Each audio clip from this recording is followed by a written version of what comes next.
Dennis DeSant? Did you want to address him? Sure. Yeah, I can address him. Okay. And I'll ask Michael to help me out. I wrote down. I think there were I think 4 questions. Is that better? Is this working? Yeah, she got it. She's going to put. You got me? In the back? All right. I think I pulled 4 questions out of that. One had, there were a couple focused on the chemicals, and I know you mentioned a couple specifically, but I think you were using those as reference.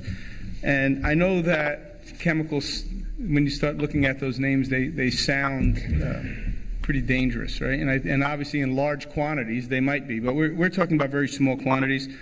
And I do want to assure the residents that there's nothing special about the sediment in the bottom of Lake Shenorock. It is quite consistent, as Mike mentioned, with the sediment that exists in any urbanized any lake that's in an urbanized area. I would also be willing to suggest that it's not dissimilar from the sediment that exists in the bottom of many of the reservoirs that exist in our area.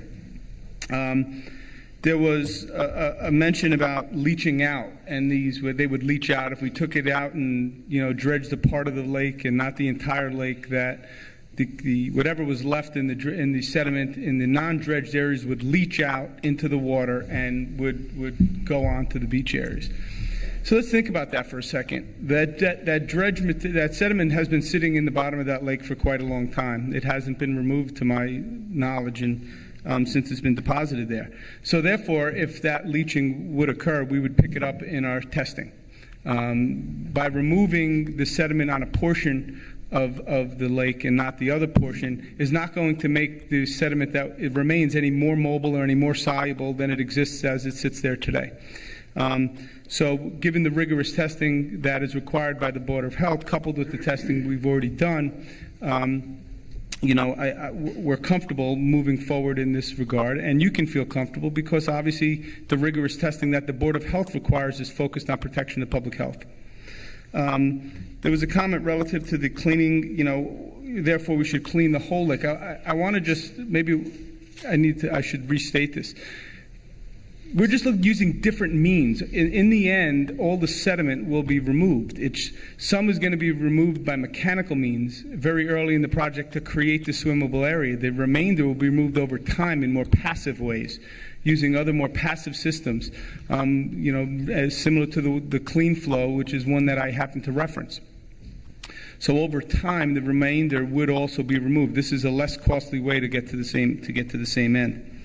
And the final one that I picked out was that it doesn't address the sources, and I want to talk about that for a second, because as part, and this is really my, I was remiss when I was discussing the restoration and the beach construction activities that will be performed. We are going to put a forebay. There is where the stream enters the lake in the vicinity of where the proposed beach is going to be. There will be water quality retrofits put into those locations to improve stormwater quality. And as Mary Beth referenced, there's also additional studies that we're doing to focus in on some of the other potential issues, such as the septics, and that study should be moving forward, and hopefully there'll be other activities done to again further help control the source. So hopefully I got all the questions in there. I know there was a lot of other financial information in there, but I think I got all the technical questions. So thank you. Just aspect of things. You've heard from our town attorney that the amount that's asked for in the petition is the amount that we're bound on, only that amount to spend. But with regard to government projects coming in at or below cost, I can tell you that the Shenorock Water District project that we did probably 10 years ago now came in several $1 million under budget. So that it can be done.